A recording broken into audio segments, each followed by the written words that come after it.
کیا آپ نے کبھی سوچا ہے کہ میڈیکل لیبارٹری کے بند دروازوں کے پیچھے دراصل کیا ہو رہا ہوتا ہے؟ آج ہم اندیکھی دنیا کے حیرت انگیز رازوں سے پردہ اٹھانے والے ہیں۔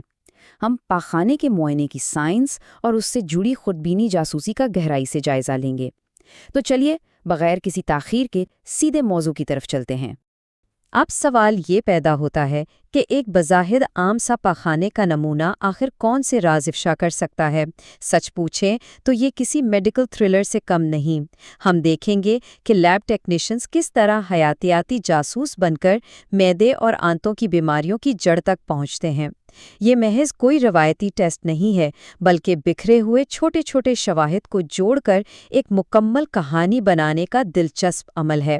ہماری آج کی اس تفتیش کے 6 اہم مراحل ہیں۔ پہلے ہم جائے وقوع کو سمجھیں گے، پھر بصری شواہد کا جائزہ لیں گے، اس کے بعد کیمسٹری اور ساخت پر بات ہوگی، پھر مائکروسکوپک ویٹ پریپ، اس کے بعد چھپے شواہد کو الگ کرنا، اور آخر میں مشتبہ جراثیم کی حتمی شناخت۔ تو شروع کرتے ہیں اپنے پہلے حصے سے، یعنی تشخیصی، جائے وقوع اور نمونہ جمع کرنے کے بنیادی اصول۔ کسی بھی کرائم سین کی تفتیش کی طرح یہاں بھی شواہد جمع کرنے کے انتہائی سخت اصول ہیں۔ نمونہ کم از کم 4 ملی لیٹر ہونا چاہیے، کنٹینر بالکل لیک پروف ہو، اور سب سے اہم بات، اگر نمونہ مائع یا خون آلودہ ہے تو اس کا 1 گھنٹے کے اندر معائنہ لازمی ہے، کیونکہ حیاتیاتی شواہد بہت تیزی سے خراب ہوتے ہیں۔ مثال کے طور پر امیبا کی نازک حالتوں کو 1 گھنٹے کے اندر ہی پکڑنا پڑتا ہے، ورنہ وہ ہمیشہ کے لیے غائب ہو جاتے ہیں۔ اب ہم آتے ہیں دوسرے حصے پر، جسمانی معائنہ اور بصری شواہد، یعنی وہ تمام معلومات جو صرف کھلی آنکھ سے حاصل کی جا سکتی ہیں۔ مائکروسکوپ کا استعمال تو بہت بعد کی بات ہے، ایک ماہر جاسوس محض نمونے کو دیکھ کر ہی معلومات کا خزانہ نکال لیتا ہے۔ اب ذرا اس بائیو کیمسٹری کو دیکھیں۔ انسانی پاخانے کا عام بھورا رنگ دراصل سٹرکوبلینجن نامی مادے کی وجہ سے ہوتا ہے، جو ہماری آنتوں کے بیکٹیریا بناتے ہیں۔ لیکن ماں کا دودھ پینے والے چھوٹے بچوں میں یہ بیکٹیریا موجود نہیں ہوتے، اس لیے یہ مادہ نہیں بنتا اور ان کے پاخانے کا رنگ پیلا ہی رہتا ہے نا کمال کی بات؟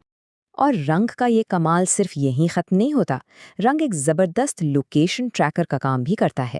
اگر رنگ کالا ہے تو اس کا مطلب ہے کہ خون معدے یا اوپری آنت سے آ رہا ہے، جو ہضم ہونے کے عمل سے گزر کر کالا پڑ گیا ہے۔ لیکن اگر رنگ سرخ ہے تو یہ تازہ خون ہے جو نچلی آنت سے رس رہا ہے۔ رنگ دیکھ کر بالکل ایک نقشے کی طرح نشاندہی ہو جاتی ہے کہ مسئلہ کہاں ہے۔ اسی طرح نمونے کی طبی حالت اور ساخت بھی بہت کچھ بیان کرتی ہے۔ اگر ساخت سخت ہے تو یہ قبض کی سیدھی سی علامت ہے۔ اگر یہ پیسٹ جیسا یا جھاگدار ہے تو شاید جسم خوراک کو صحیح سے جذب نہیں کر پا رہا، اور اگر یہ چاول کے پانی یعنی رائس واٹر جیسا ہو تو یہ ہیضہ جیسی خطرناک بیماری کا انتہائی واضح اشارہ ہے۔ صرف ایک نظر اور بیماری کی شدت کا بخوبی اندازہ ہو جاتا ہے۔ تیسرا حصہ، کیمسٹری اور ساخت، یا یوں کہہ لیں کہ غیر مرئی کیمیائی نشانات۔ ظاہری معائنے کے بعد ہم ان شواہد کی طرف بڑھتے ہیں جو عام آنکھ سے بالکل چھپے ہوتے ہیں۔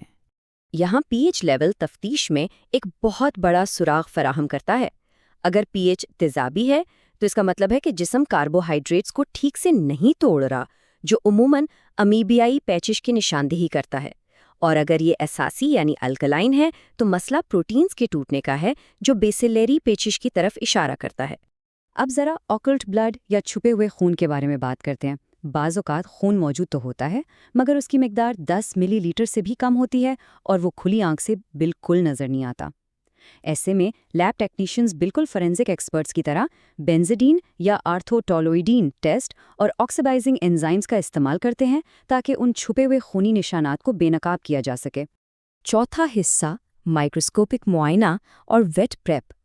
اب وقت آ گیا ہے کہ میگنیفائنگ گلاس اٹھائیں اور خوردبینی سطح پر اس عمل کی گہرائی میں اتریں۔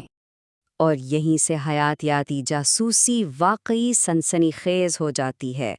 اس مرحلے پر سلائن اور آیوڈین 2 زبردست ہتھیاروں کے طور پر استعمال ہوتے ہیں۔ نارمل سلائن کی مدد سے ہم سلائیڈ پر براہ راست حرکت کرتے ہوئے زندہ امیبا کو دیکھ سکتے ہیں، اور لوگلز آیوڈین یہ سسٹس اور انڈوں کو نمایاں کرنے کے لیے ایک بہترین کنٹراسٹ ایجنٹ کا کام کرتا ہے۔ لیکن یہاں ایک بہت بڑا چیلنج بھی موجود ہے۔ اس خردبینی دنیا میں ہر چیز ویسی نہیں ہوتی جیسی نظر آتی ہے۔ ایک ٹیکنیشین کو انتہائی مہارت اور احتیاط کے ساتھ اصل طفیلی جراثیم کو عام نظر آنے والی چیزوں مثلاً سبزیوں کے ریشے، سٹارٹ سیلز یا کرسٹل سے الگ پہچاننا ہوتا ہے تاکہ خدا نخواستہ کوئی غلط تشخیص نہ ہو جائے۔ 5واں حصہ، چھپے ہوئے شواہد کو الگ کرنا اور ایڈوانسڈ کنسنٹریشن ٹیکنیکیں۔ کبھی کبھی ایسا بھی ہوتا ہے کہ مجرم بڑی صفائی سے چھپے ہوتے ہیں اور شواہد کی مقدار بہت کم ہوتی ہے۔ انہیں زبردستی باہر نکالنے کے لیے فارمیلین ایتھر سیڈیمنٹیشن نامی ایک شاندار طریقہ استعمال کیا جاتا ہے۔ پہلے نمونے کو سلائن میں ملا کر سینٹریفیوج مشین میں گھمایا جاتا ہے، پھر اس میں فارمیلین ڈالی جاتی ہے تاکہ جراثیم مر جائیں اور ان کی اصل ساخت محفوظ رہے۔ اس کے بعد ایتھر ڈال کر زور سے ہلاتے ہیں تاکہ فالتو چربی تحلیل ہو جائے اور آخر میں اسے دوبارہ سینٹریفیوج کیا جاتا ہے۔ اور اس پیچیدہ عمل کا حتمی نتیجہ کیا نکلتا ہے؟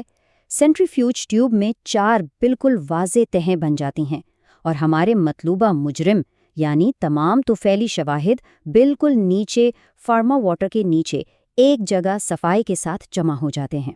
چھٹا اور آخری حصہ، مشتبہ جراثیم کی شناخت یعنی خردبینی دنیا کا پولیس لائن اپ۔ اب ہم اس حتمی مرحلے پر پہنچ گئے ہیں جہاں بیماری کا سبب بننے والے اصل مجرموں کی شناخت ہوتی ہے۔ کیمیائی سٹیننگ اور مائکروسکوپ کی مدد سے ہم ان بنیادی مشتبہ جراثیم کو براہ راست سلائڈ پر قید کر کے ان کا آمنا سامنا کرتے ہیں۔ اس لائن اپ کا پہلا خطرناک مجرم ہے اینٹامیبا ہسٹولیٹیکا۔ اس کے حوالے سے سب سے اہم اور خوفناک بات اس کی پرتشدد نوعیت ہے۔ یہ صرف آنتڑیوں میں خاموشی سے نہیں بیٹھتا بلکہ ان کی دیواروں پر حملہ آور ہوتا ہے، وہاں فلاسک کی شکل کے السر بناتا ہے اور یہ لفظی طور پر میزبان کے خون کے سرخ خلیوں کو ہضم کر جاتا ہے، اور پھر یہ 4 نیوکلیائی والے سسٹس بنا کر آگے پھیلتا ہے۔ دوسری طرف ہمارے پاس ہے جارڈیا لیمبلیا۔ یہ ذرا مختلف انداز میں کام کرتا ہے۔ یہ اوپری چھوٹی آنت میں ڈیرا جماتا ہے اور بڑی خاموشی سے ہماری خوراک کے غذائی اجزاء چوری کرتا رہتا ہے، جس سے خوراک جسم میں جذب نہیں ہو پاتی۔ مائکروسکوپ کے نیچے یہ ایک پتنگ یا ناشپاتی جیسا نظر آتا ہے، اور جب حالات اس کے لیے خراب ہونے لگیں تو یہ اپنے گرد ایک سخت خول یعنی سسٹ بنا کر خاموشی سے جسم سے فرار ہو جاتا ہے۔ یہ ساری تفتیش ہمیں بتاتی ہے کہ میڈیکل لیب ٹیکنیشینز کسی بھی طرح حتمی جاسوسوں سے کم نہیں۔ وہ کیمسٹری، فزکس اور بائیولوجی کا منظم استعمال کرتے ہوئے انسانی نظام انہضام کے اس پیچیدہ اور بظاہر گندے نظر آنے والے نمونے کو ایک بامعنی، واضح اور درست طبی تشخیص میں بدل دیتے ہیں، اور ان کی یہی انتھک محنت روزانہ بے شمار زندگیاں بچاتی ہے۔